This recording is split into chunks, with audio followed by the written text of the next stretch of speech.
وَلِلْكَافِرِينَ عَذَابٌ أَلِيمٌ۔ اے ایمان والو سنو سنو، نبی کی بارگاہ میں رائنا نہ کہا کرو بلکہ انظرنا کہا کرو، اور پہلے ہی غور سے سنو تاکہ اس کی نوبت ہی نہ آنے پائے، اور کافروں کے لیے دردناک عذاب ہے۔ مسلمانوں ذرا قربان جانا، جس نبی کا تم کلمہ پڑھتے ہو، جس نبی کا ہم کلمہ پڑھتے ہیں، اگر آج کوئی ہمیں برا بھلا کہتا ہے، ہمیں گالی دیتا ہے، ہمارے گھر والے جواب دیا کرتے ہیں، ہمارے بھائی بہن جواب دیا کرتے ہیں، ہمارے عزیز و اقارب جواب دیا کرتے ہیں، لیکن ذرا قربان جانا نبی کی شان کتنی بلند ہے۔ اگر کوئی نبی کو گالی دیتا ہے، نبی کی بارگاہ میں گستاخی کرتا ہے، کوئی دنیا دار جواب نہیں دیتا ہے، پروردگار جواب دیا کرتا ہے، اللہ تبارک و تعالی جواب دیا کرتا ہے۔ اسی طریقے سے آئیے ذرا دیکھیں، کچھ لوگ اللہ کے نبی کو نام لے کے پکارتے تھے،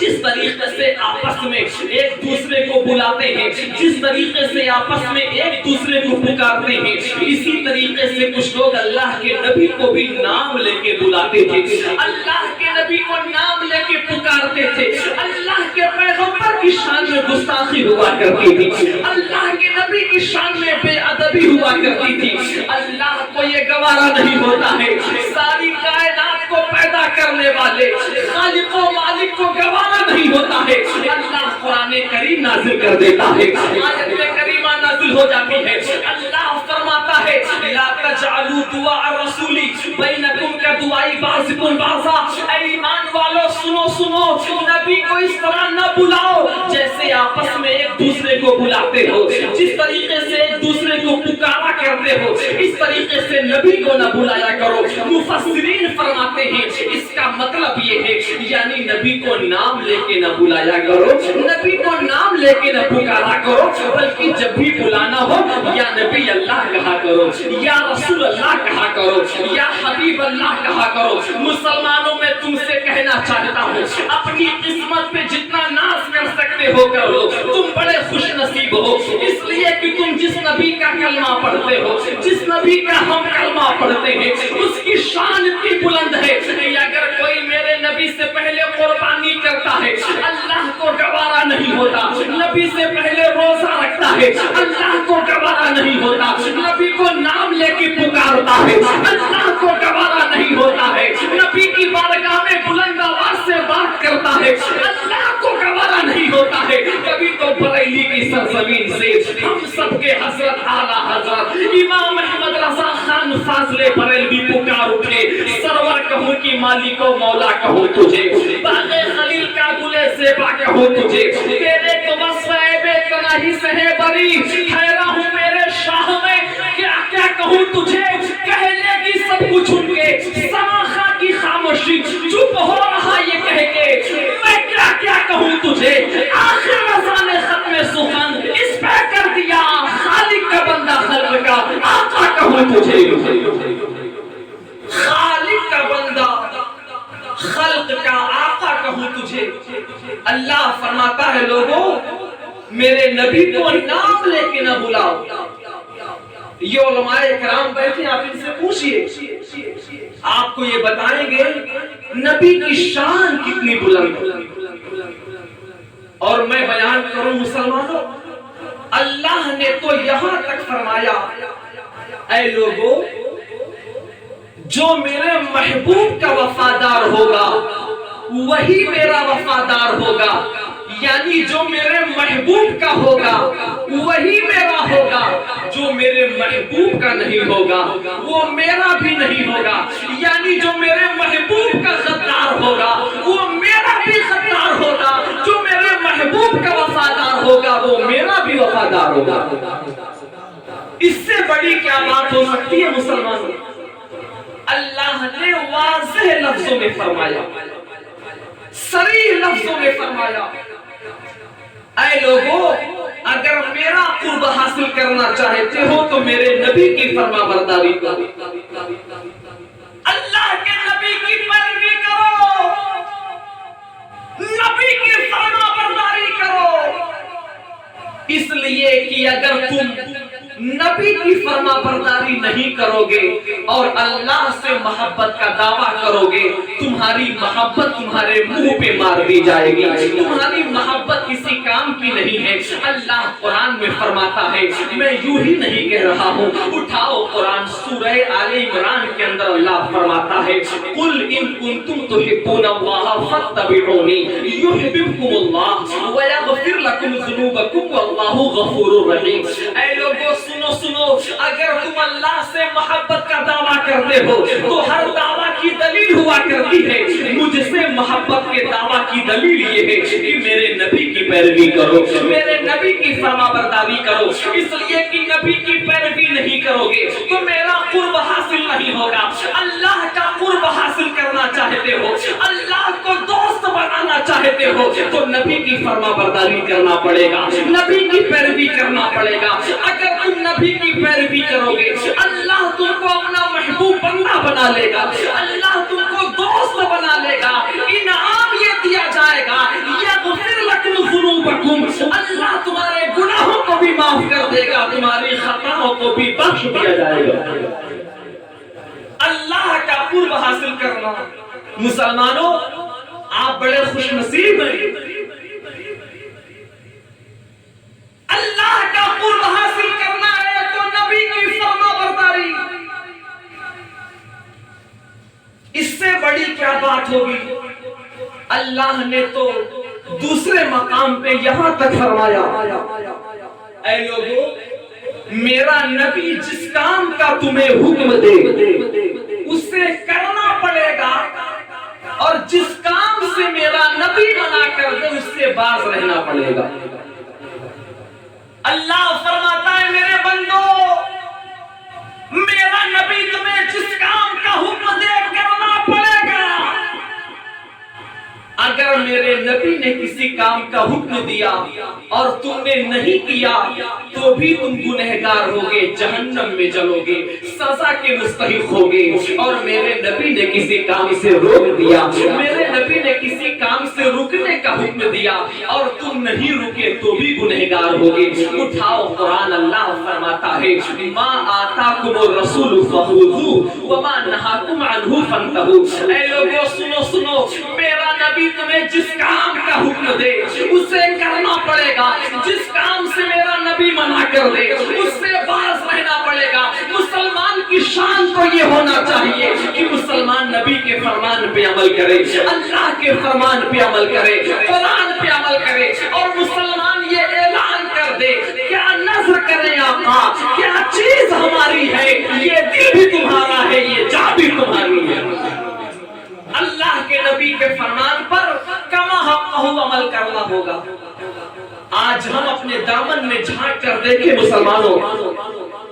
ہم اللہ کے نبی کے فرمان پر کہاں تک عمل کرتے ہیں۔ اللہ نے فرمایا میرا نبی جس کام کا حکم دے اسے کرو، بتاؤ ہم کرتے ہیں؟ آئیے میں آپ کو بتاؤں، عمل کرنے کے لیے علم ہونا ضروری ہے۔ اللہ کے نبی کے فرمان پر ہم تبھی عمل کریں گے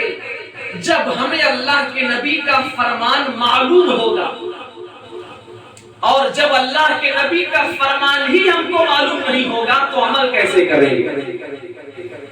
عمل کرنے کے لیے پہلے علم کا ہونا ضروری، علم نہیں ہے تو عمل بیکار ہے۔ آؤ میں آپ کو بتاؤں اللہ کے نبی ہمیں کن باتوں کا حکم دے رہے ہیں۔ مسند امام احمد بن حنبل کی حدیث پاک ہے،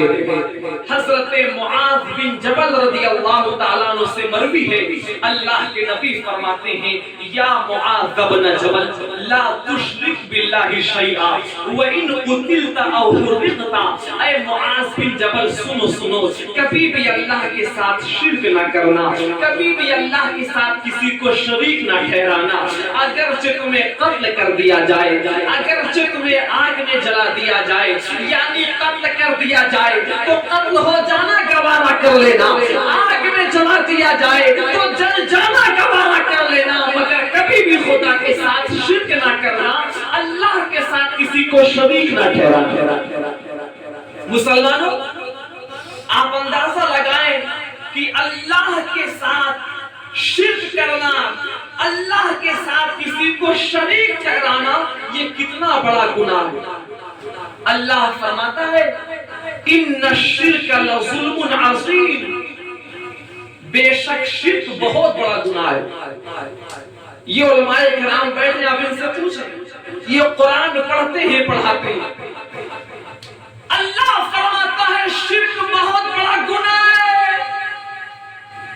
شرک بہت عظیم گناہ ہے۔ اور دوسرے مقام پہ اللہ فرماتا ہے ان اللہ لا یغفر ان یشرک بہ ویغفر ما دون ذلک لمن یشاء۔ اے لوگوں سنو سنو، اللہ تعالی کبھی بھی شرک کو معاف نہیں کرتا، کبھی بھی مشرک کو معاف نہیں کرتا، اور مشرک کے علاوہ جس کو چاہے معاف کر دے، جس کو چاہے بخش دے۔ یعنی اللہ تعالی کبھی مشرک کی مغفرت نہیں فرمائے گا۔ جس نے شرک کر لیا، اللہ کے ساتھ کسی کو شریک ٹھہرایا اور بغیر توبہ کیے مر گیا، وہ ہمیشہ ہمیشہ جہنم میں جائے گا۔ اللہ تعالیٰ کبھی مغفرت نہیں فرمائے گا، کبھی جنت میں داخل نہیں فرمائے گا، ہمیشہ ہمیشہ اسے جہنم میں جلنا پڑے گا۔ اب آپ سوچ رہے ہوں گے کہ اللہ کے ساتھ شریک ٹھہرانے کا کیا مطلب ہے؟ اللہ کے ساتھ شرک کرنے کا کیا مطلب ہے؟ یہ علماء کرام بیٹھے آپ ان سے پوچھیں، اللہ کے ساتھ شرک کرنے کا مطلب یہ ہے کہ اللہ کی ذات و صفات میں کسی کو شریک ٹھہرایا جائے، یعنی اللہ کی ذات میں کسی کو شریک ٹھہرائیں یا اللہ کی صفات میں کسی کو شریک ٹھہرائیں۔ مثلا اللہ کے علاوہ کسی اور کو معبود جاننا، اللہ کے علاوہ کسی اور کو خدا ماننا، اللہ کے علاوہ کسی اور کی عبادت کرنا، اللہ کے علاوہ کسی اور کو قادر مطلق جاننا، اللہ کے علاوہ کسی اور کو مارنے والا جاننا، اللہ کے علاوہ کسی اور کو روزی دینے والا جاننا، اللہ کے علاوہ کسی اور کی عبادت کرنا، یہی شرک ہے، اور اسے اللہ معاف نہیں کرتا ہے، ہمیشہ ہمیشہ جہنم میں جلے گا۔ جو اللہ کے ساتھ کسی کو شریک ٹھہرائے گا، توبہ کیے بغیر مر جائے گا، ہمیشہ ہمیشہ جہنم میں جائے گا، اللہ کبھی اس کی مغفرت نہیں فرمائے گا۔ اللہ کے نبی فرماتے ہیں معاذ بن جبل، اللہ کے ساتھ کسی کو شریک نہیں ٹھہرانا، یعنی تمہیں قتل کر دیا جائے تو قتل ہو جانا، آگ میں جلا دیا جائے تو جل جانا، سب کچھ گوارا کر لینا، مگر کبھی بھی اللہ کے ساتھ شرک نہیں کرنا، اللہ کے ساتھ کسی کو شریک نہیں ٹھہرانا۔ آج ہم اپنے معاشرے میں اپنے سماج کا جائزہ لیں اور اپنے دامن میں جھانک کر دیکھیں مسلمانوں کہ ہم اللہ کے نبی کے فرمان پر کہاں تک عمل کر لیں، اللہ کے پیغمبر کے فرامین پر کہاں تک عمل ہے۔ آج کا مسلمان قرآن کو بالائے طاق رکھ چکا ہے، قرآن کو کبھی کبھی پڑھتا ہے، قرآن کے فرامین پہ عمل نہیں کر رہا، اللہ کی نافرمانی مسلمان کر رہا ہے، اللہ کے رسول کی نافرمانی مسلمان کر رہا ہے، نماز ہم چھوڑ رہے ہیں، روزہ ہم چھوڑ رہے ہیں، زکوٰۃ ہم نہیں دے رہے ہیں، شراب ہم پی رہے ہیں، زنا ہم کر رہے ہیں۔ مسلمانوں بتاؤ وہ کون سا گناہ ہے جو آج مسلمان نہیں کر رہا ہے؟ وہ کون سا گناہ ہے، وہ کون سی نافرمانی ہے جو آج مسلمان نہیں کر رہا ہے؟ آج ہم تمام گناہوں کو کر رہے ہیں۔ یہی وجہ ہے مسلمانوں کہ آج ہم ہر میدان میں ناکام نظر آ رہے ہیں، ہر میدان میں نامراد نظر آ رہے ہیں۔ لیکن آپ تاریخ کا جائزہ لیں، اکابرین کی حیات طیبہ کو پڑھیں، صحابہ اکرام کی زندگی کا جائزہ لیں، صحابہ اکرام کی سوانح حیات کو پڑھیں، تو آپ کو معلوم چلے گا کہ صحابہ اکرام نبی کے فرمان پر عمل کیا کرتے تھے، نبی کی فرما برداری کیا کرتے تھے، اللہ کے فرمان پر عمل کیا کرتے تھے، اللہ کے رسول کی کما حق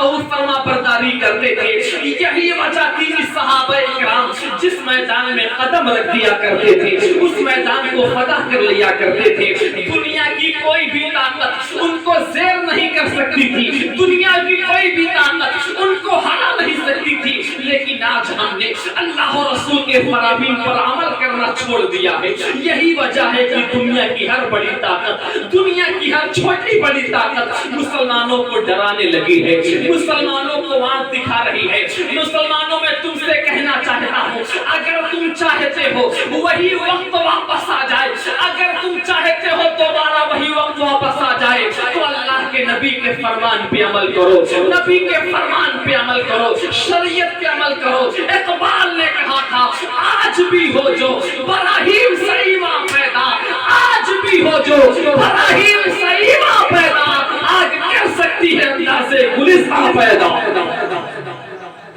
اللہ کے رسول کے فرمان پہ کما حقہ عمل کرنا پڑے گا۔ آخری بات کہہ کے گزرتا ہوں، آئیے ذرا دیکھیں، آپ کو میں تاریخ کے صفحات پہ لے کے چلنا چاہتا ہوں۔ حضرت خباب رضی اللہ تعالیٰ عنہ اللہ کے رسول کے بڑے مقدس صحابی ہیں۔ ایک موقع پر آپ کھڑے ہیں،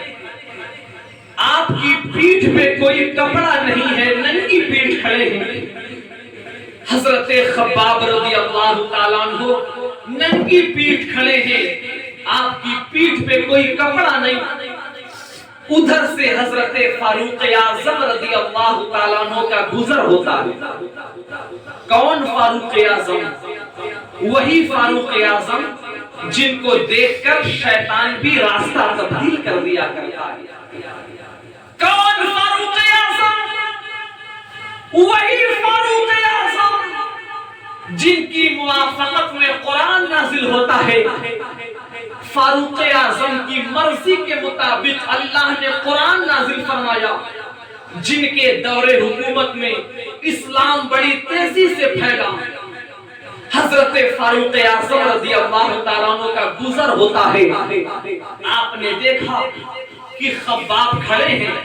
خباب کی پیٹھ پہ کوئی کپڑا نہیں، ننگی پیٹھ کھڑے ہیں، اور خباب کی پیٹھ پر بہت سارے نشان موجود ہیں، خباب کی پیٹھ پر بہت سارے داغ موجود ہیں۔ حضرت فاروق اعظم سے برداشت نہ ہوا اور حضرت فاروق اعظم نے پوچھ لیا، اے خباب ذرا یہ تو بتاؤ، یہ تمہاری پیٹھ پہ داغ کیسے ہیں، یہ تمہاری پیٹھ پہ نشان کیسے ہیں؟ اتنا سننا تھا مسلمانوں، ذرا توجہ کے کانوں سے سننا۔ حضرت فاروق اعظم نے جیسے ہی پوچھا، اے خباب ذرا یہ تو بتاؤ تمہاری پیٹھ پہ داغ کیسے ہیں، تمہاری پیٹھ پر یہ نشان کیسے ہیں؟ حضرت خباب مچل جاتے ہیں، آنکھوں سے آنسو جاری ہو جاتے ہیں، عرض کرتے ہیں فاروق اعظم سب کچھ پوچھ لو، ان داغوں کے بارے میں نہ پوچھو، سب کچھ پوچھ لو، ان نشانوں کے بارے میں نہ پوچھو، اس لیے کہ ان کے بارے میں نہیں بتاؤں گا، سب کچھ بتا دوں گا، ان نشانوں کے بارے میں نہیں بتاؤں گا، ان کے بارے میں نہ پوچھو۔